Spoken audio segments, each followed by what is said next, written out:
Let's turn to why you actually came on tonight. We had an interesting debate last night involving several people. One was Mossab Hassam Youssef. He's the son of one of the Hamas co-founders who then renounced Hamas and moved away. And he said this about what's going on at the moment in the Israel-Gaza war. Let's take a listen. Any person who put the religious identity above the highest interest of humanity, I have no respect for this people. The majority of the Muslim people identified with Hamas, supported Hamas. Show me how many Muslims out there who condemned Hamas genocide. What was interesting about that is that he was really suggesting that the motivating factor behind what Hamas did and why people are supporting them in such big numbers in the Muslim community is because they're Muslims. It's religion-driven. Now, you're an atheist, but what do you think of that, of this idea that it's actually really about religion?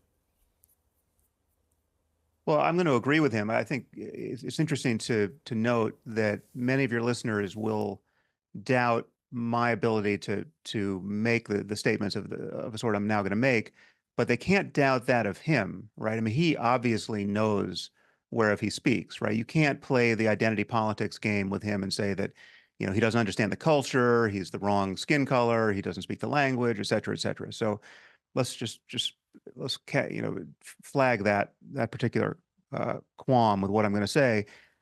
What I'm going to say is it should just be obvious to everyone, which is that we have a vast number of people in the Muslim community worldwide, not just in the occupied territories or in Gaza, who are powerfully deranged by religious symbols and their religious identity, which is to say it is the most important thing to them, but more important even than the deaths of their own children, right? We're talking about a culture, again, I'm not talking about just Palestinians, I'm talking about the Muslim community worldwide in dozens of countries that has produced a seemingly unending supply of suicide bombers over the last 50 years, right? We're talking about societies where phenomenon that should be impossible are simply to be expected. I mean, literally like rigging children to explode. Just that, I mean, think of how deranging that is for an army or a police force or an NGO or anyone to have to imagine that a child isn't simply a child, but a child might, in fact, under certain circumstances, be a bomb, right? I mean, that is the situation we're in. We're talking about a society, and now I'm talking about the Gaza and the West Bank in particular, where in their schools, they teach 6-year-olds the love of martyrdom, the literal aspiration to die as a martyr, and the hatred of Jews. And many of these schools are UN funded, right? So this is a terrifying situation which the world has simply acquiesced to. I mean, the world on some level has simply accepted that there is a different standard held to the Muslim community, right? We all understand that you can stage a play making fun of Mormonism on Broadway and it can become the biggest musical in the United States, the Book of Mormon. But to stage such a play about Islam would be unthinkable, and to be unthinkable not because the First Amendment doesn't protect the freedom of speech with respect to Islam, it does, but that protection has been forfeited. It was forfeited long ago because of the tendency in the Muslim community to erupt with just psychopathic rage in response to what it perceives to be the desecration of religious symbols. And that should be intolerable to us. But it's, we have acquiesced to it. And the new norm is there are certain things you can't say about Islam. There are certain symbols you can't traduce. And it's because we know that tens of thousands, even hundreds of thousands of people will march into the streets, even in the capitals of Europe, in response to those blasphemies. Could you flip the argument the other way too?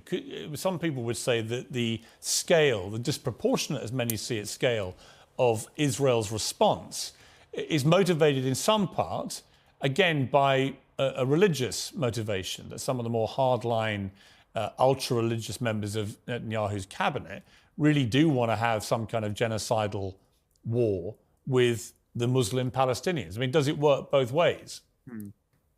Well, it does work both ways when you're talking about a tiny minority of Jews in Israel. I mean, the ultra-Orthodox, the settlers the minority of settlers who are motivated by their religious fanaticism, Yeah, I think those religious claims upon real estate in the Middle East are not justified, and they aren't, in fact, part of the problem. And so, yes, the settlements in the West Bank are certainly provocative, and they should be disallowed, right? If we were ever going to get to a two-state solution, part of the remedy there is to disenfranchise the religious maniacs on the Israeli side. But in terms of the scale of the problem, it is orders of magnitude smaller. I mean, not just for that particular region, but for the whole world. I mean, we're talking, there are 15 million Jews on earth. Most of them are impressively secular. Most believe very little that would motivate a person to want to die for their religious identity. The hard question I would the ask, real justification. yeah, I just on that, I would just say, I just wonder whether you think that what is going on now in Gaza, the kind of obliteration of a lot of Gaza, the mass killing of civilians and so on, which Israel will justify by saying they're trying to get rid of a terror group. I understand the thinking, but the execution has been so increasingly indiscriminate that is there not a danger that it actually massively increases the radicalization problem rather than remove it?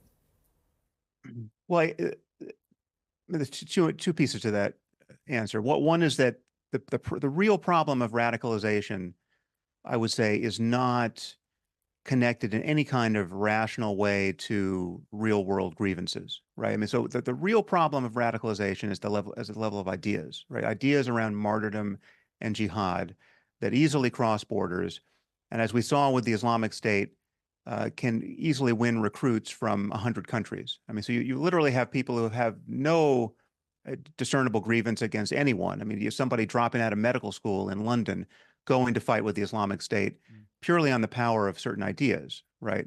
So that's a larger problem of jihadism and specific religious beliefs that are endemic to Islam, and that it is taboo to criticize. If you're a Muslim, you certainly risk your life and with charges of apostasy and blasphemy if you criticize these ideas. But specifically with Gaza, I mean, the killing of innocents in Gaza is an absolute tragedy, and it's very easy to understand why people seeing that imagery think that Israel is in the wrong for producing so many casualties. But they are fighting a terrorist organization, a jihadist organization, that is using its own civilian population as human shields. It has strategically embedded itself among civilians. It wears civilian clothing, right? It put its headquarters under a hospital. It prevents civilians from leaving to safer areas because it wants to produce carnage, because carnage is an advantage in this PR war against Israel. And frankly, these people sincerely believe in paradise. They think that good Muslims are going to go to paradise wherever they die, however they die. And so there is, in fact, no problem with this carnage, right? And that's the thing that is very difficult for secular people to get their heads around, that people actually believe these things. When members of Hamas chant, "We love death more than the Jews love life," that is a sincere expression of their worldview, right? It's not propaganda. It's not posturing. It is a confession of a psychological state of mind and of a worldview.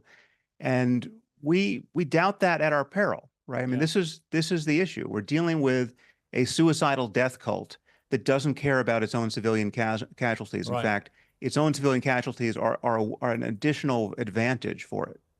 Sam Harris, great to talk to you again. I really appreciate you coming on and speaking with such clarity about a complex issue. Thank you very much.